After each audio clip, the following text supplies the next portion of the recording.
నేను చదివి వినిపించాను.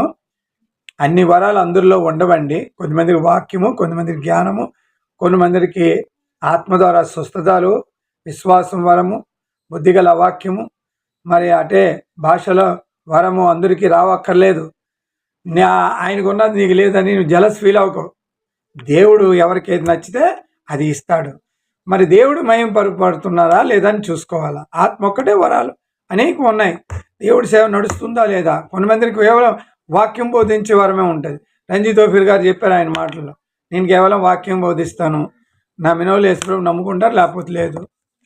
స్వస్థత పనులు, స్వస్థత వరాలు ఉన్నాయి, ఎందుకు లేవు? 7 వరకు కూడా స్వస్థత ఉంది.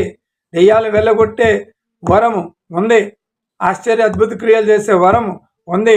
యేసుక్రీస్తు వారు అందరిలో ఉండి ఆ క్రియ జరిగిస్తున్నారు. దీని మాట మీరు కాదని చూద్దాం. కాబట్టి క్రైస్తవులారా,